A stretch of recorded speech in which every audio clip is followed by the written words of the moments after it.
It's a slightly weird day in legal AF world. We've got a sentencing hearing against Donald Trump that was sort of a little bit of meh.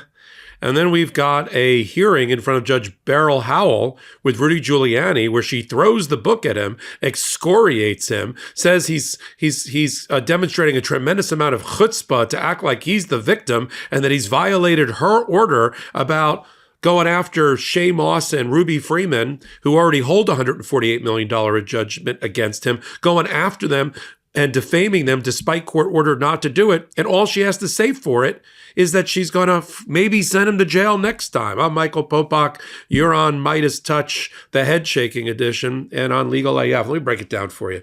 There was a hearing already earlier in the week with Judge Lyman. Judge Lyman, in a related case, found Rudy Giuliani in contempt of court for his failure to turn over documents in the case where they're trying to enforce the $148 million defamation judgment against him, playing fast and loose with the rules there. And as a result of that hearing, the judge is going to make an adverse inference that he's hiding documents that would be not helpful to him about whether he registered his condo in Florida before or after the judgment was recorded, which matters because if he got his residency established in Florida before the judgment, he may be able to hold on to the condo in Palm Beach and not turn it over to his creditors, Shea Moss and Ruby Freeman. That's that case. This case was, I thought, much easier, much less moving parts. When Rudy Giuliani keeps running out of gas on his podcast, he likes to bash Ruby Freeman and Shea Moss all over again, saying they committed fraud, they were passing a thumb drive like it was heroin. Oh, here we go. Because they're black, they're obviously using heroin, switching votes from Biden to Trump or Trump to Biden, and all that debunked, all that completely, they were completely exonerated. They weren't doing anything like that. That thing they were passing was a breath mint. But he continues to bash them. So the lawyers went to the judge and threatened to sue Rudy again for even more money. And he agreed to enter into a consent decree, which is a type of order of the court not to continue to defame them. Lo and behold, he continued to defame them, including on 2 different podcasts of his in November. The lawyers brought it to Judge Beryl Howell. She got pissed. She called for a contempt hearing in District of Columbia today. Rudy didn't want to go. He filed a paper that said he's too sick to travel. And then she said, put it in writing. When he put it in writing, he actually backtracked and said, well, I'm not saying I can't travel. It's just that I'm sickly and I'm 80 and the Iranians maybe are after me. This is the same guy that told Judge Lyman that he wants to go to the inauguration and he's going to that. So why can't he go to his court appearance in the District of Columbia? And before he entered the room with Beryl Howell, he started to bash her, the judge, who's considering contempt, and then bashed her while he was in the courtroom by retweeting something about her. This is what he wrote before he entered the courtroom. This is on social media. Judge Beryl Howell, the Obama appointee who is bloodthirsty that she is very disappointed with the sentences of the more than 1,000 J6 defendants, more convicted of misdemeanors than felonies, is making us wait all day for an inevitable, highly prejudiced, usually biased decision. Like Judge Lyman in New York, a Trump appointee, by the way, whose detailed opinion was reached and written before I finished my 3 hours of testimony, this decision was already obvious from her earlier opinion and her overall pathological hatred of all things Trump. The hearing is a hypocritical waste of time and a disgusting example of Biden lawfare. They should have recused themselves. And he retweeted in the courtroom about her. She then threw the book at him in every way except when it mattered. When she got to the point of sanctioning him, I'm like, jail. I said on a prior hot take, fines won't work because he doesn't have any money or he's hiding all of his money. There's no adverse inference she can draw in any future proceeding because there's really no other future proceeding in front of her. So put him in jail. That's what you do when judges.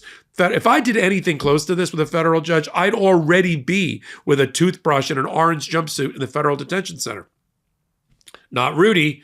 Bashes her before, bashes her during. She wags her finger at him. And this was the chief judge of the D.C. Circuit Court. The chief judge. She's now a regular judge, but she was the chief judge and presided over all the grand jury proceedings about everything Jan 6 and Donald Trump. And so she knows what's going on here. And then so I like leaned in, like waiting. I was on the edge of my seat. What is she going to give him as a sanction based on his 6 different ways of violating her order? What is it? She said she's going to make him sign another order. I'm like, this is like a Russian nesting doll. Sorry, a Russian nesting doll. An order within an order?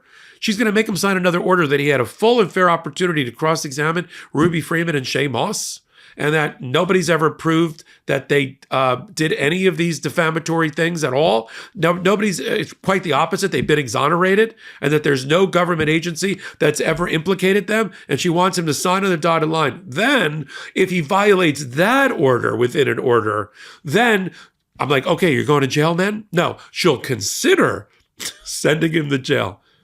I mean, seriously? That's the best you can do? An order within an order that if it's violated, I'll think about it? Again, I started this hot take with this is the head-shaking edition of Legal AF today in MeidasTouch Network. You know, I already saw Justice Merchan, he's finally got Donald Trump in front of him after 2 years. Here comes the sentencing. He's ready here's the wind-up. Here we go. Get ready. And it was just Justice Merchan saying, thank you for being here. I appreciate your thoughts. Godspeed on being president again. I mean, that's all he could come up with. Now, I get it's going to be up on appeal, and he didn't want to feed into the lawfare narrative, but like everybody is just pulling their punches here.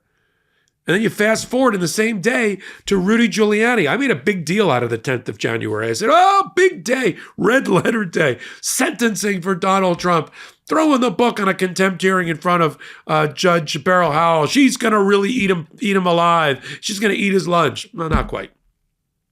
But listen, I got to do what I got to do. I got to come back here and tell you that I was wrong. I thought she would actually be much more forceful in the penalty. I guess he'll sign this thing. Which I guess she thinks in the hands of Ruby Freeman and Shay Moss, they can wave it around and sort of like a red flag or a cape in front of a bull. This, that she probably thinks Rudy's going to violate it. But what if he doesn't? So that's all? He just had to sign another consent decree? I don't know. How about putting him in jail for 2 days? How about that? 3 days? Anything.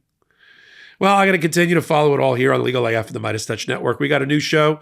We got a new channel, Legal AF, the YouTube channel. Come on over there. Hit the subscribe button. We're building it in collaboration with the MeidasTouch Network. And then our full-length podcast, OG, Legal AF. The hottest intersection is going to be the law and politics intersection. It's going to be sizzling throughout 2025 through 2029 because of Donald Trump. You're going to want to be on Legal AF and be a Legal AFer. Join us on our full-length podcast Wednesdays and Saturdays at 8 p.m. Eastern Time, and then wherever you pick up audio podcasts from. And then I got a new show, Popak Live, Unplugged, Unhinged. I take questions. I give answers. I don't take prisoners. Tuesday nights, 8 p.m. Eastern Time here on the MeidasTouch Network. So until my next reporting, I'm Michael Popak. In collaboration with the MeidasTouch Network, we just launched the Legal AF YouTube channel. Help us build this pro-democracy channel where I'll be curating the top stories at the intersection of law and politics. Go to YouTube now and free subscribe at Legal AF MTN. That's at Legal AF MTN.